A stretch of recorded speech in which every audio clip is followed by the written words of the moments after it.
His birth was heralded from the heavens. A glowing new star appeared in the sky to signal his birth. His time on this planet was filled with miracles of which the like was never seen.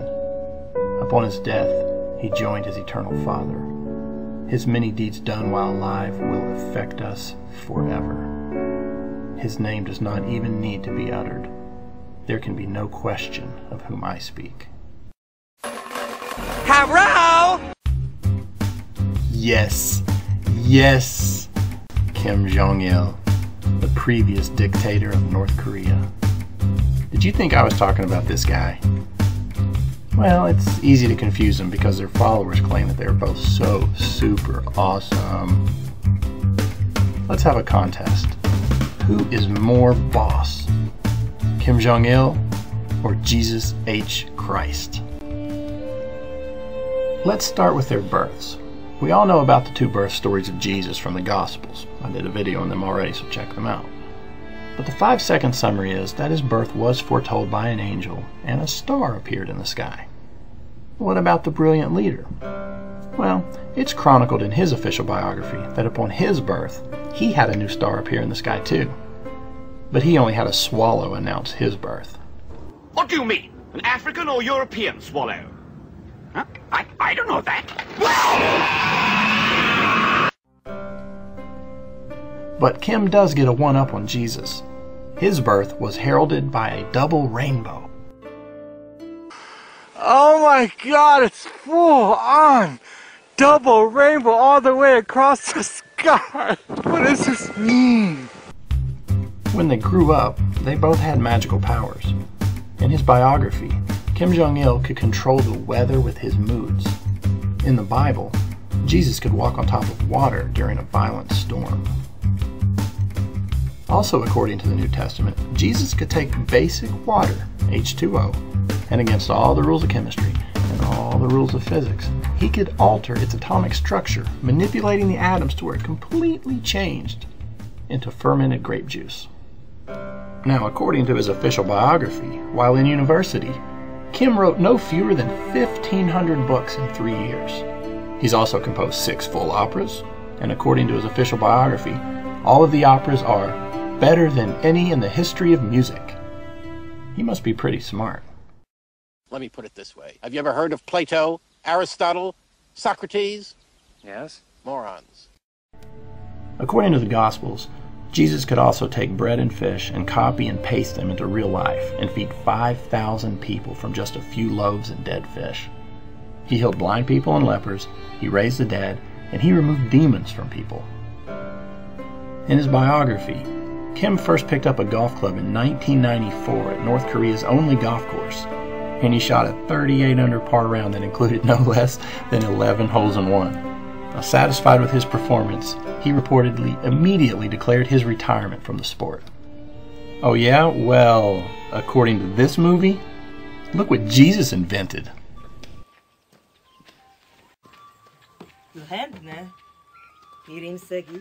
Hi. لمن؟ ناش خرثير. رتسي ميكال قايم. لا. رتسي ميكال كدنا. شوكان لايا. كارسي وانا لايان. لا أبدا تبين.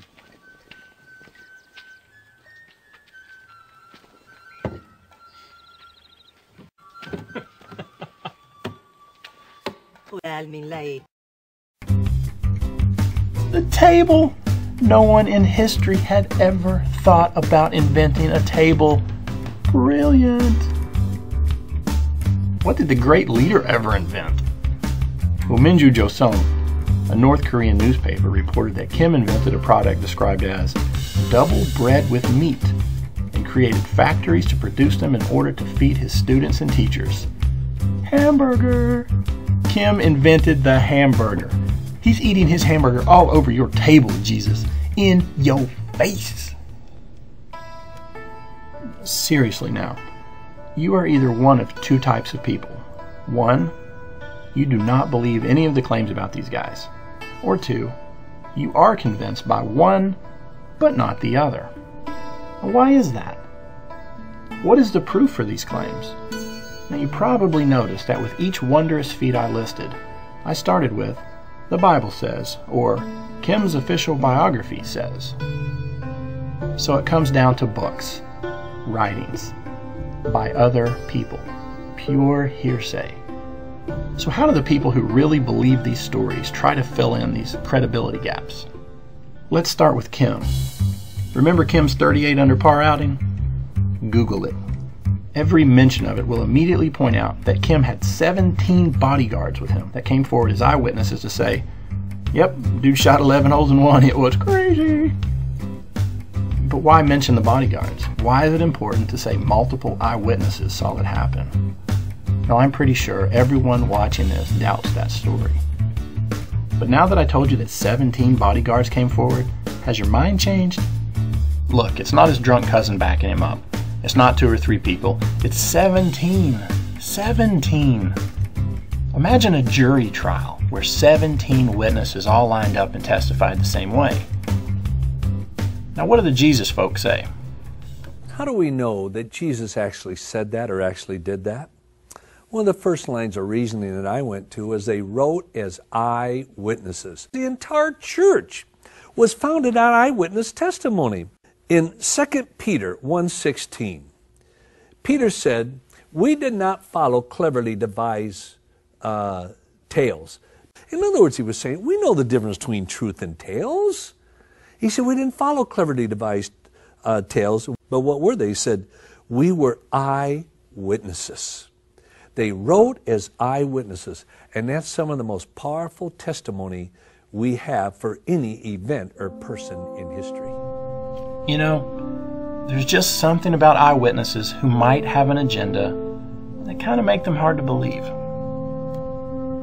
But I have the feeling that Christians watching this will respond something like this. Look, Jesus was good, Kim Jong-il was evil.